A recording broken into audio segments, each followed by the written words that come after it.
Hey everybody, Jane here. I read Fake Dates and Mooncakes, and I want to talk about it.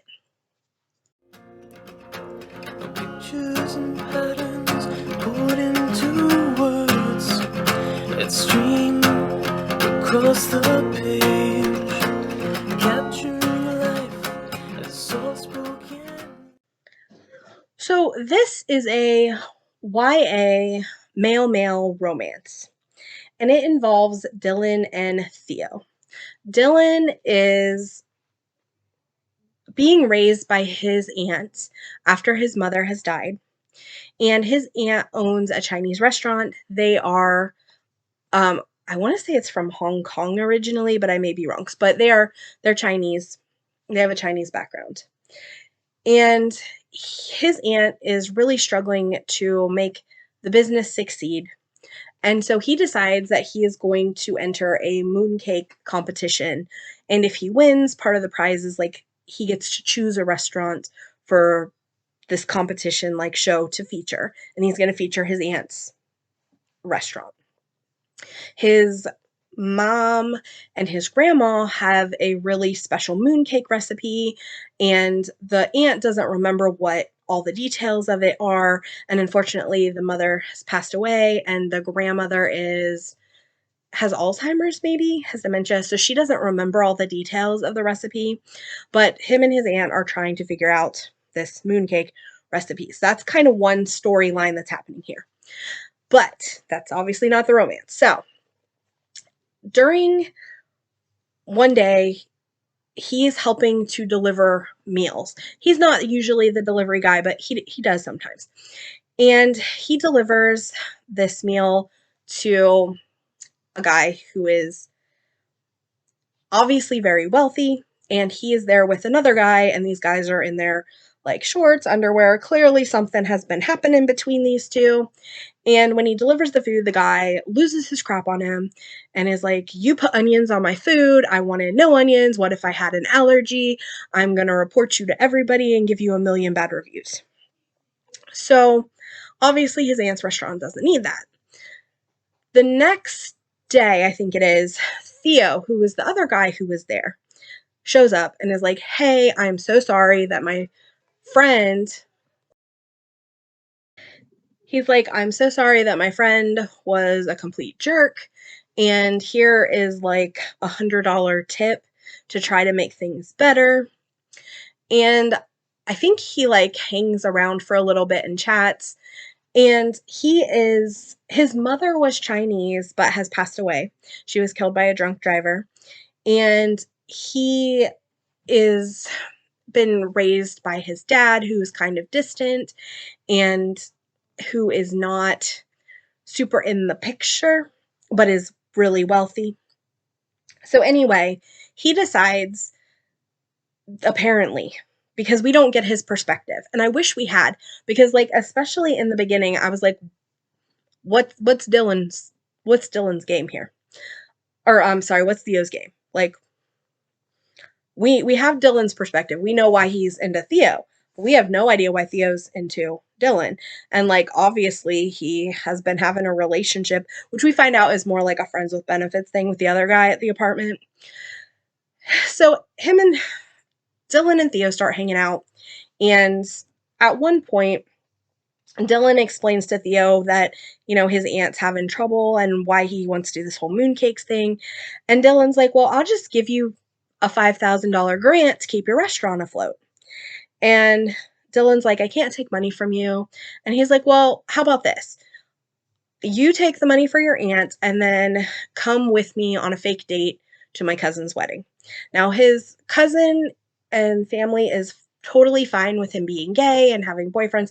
Like, I will say that was one nice thing about this book is there was no like issue of, "Oh, my parents or aunts or whatever are upset with me being gay." Like, everybody's really accepting of that. That is not an issue in this book at all, which was great. So they go to this wedding, and his family is great. And actually, until we got to the wedding, I wasn't very interested in this book. And then once we met his family, I did start to be interested. But his family is very interesting, and we learn that he actually hadn't been totally invited to the wedding because his aunt and his mom, or I'm sorry, his aunt and his dad are fighting, and it's on his dad's side. So his aunt and his dad are fighting and they're not speaking, and so he wasn't even originally invited to the wedding. But then, like, while they're there, his cousin falls into the ocean or a lake. She falls into some water, and Dylan has to fish her out and saves her life. And so, now everybody loves him, and everybody loves Theo, and everybody's fine with it. So then things continue. Theo's dad tries to break the boys up and doesn't succeed. And then also, like, uh, Dylan Dylan goes to his mooncake festival, but his aunt's house has flooded, so she can't be there to help him. So Theo helps him win the contest and has flown to Hong Kong for this ingredient that he's missing. And I think I had a couple issues with this book. I know I had a couple issues. My biggest issue was we never really understand where Theo's coming from. We know why Dylan likes Theo, but I never really got why Theo liked Dylan. I really hated all of the money throwing around that Theo does. And it's not even his money. Like, he's a teenager. He doesn't live with his dad. He lives at, like, one of his dad's houses, but he, like, gets on a plane and flies to China to get an ingredient that they need for these mooncakes. And, like, his dad's like, I wanted to know where you're spending all my money on. And, like, that's kind of valid. Like, you're 17. You don't have a job.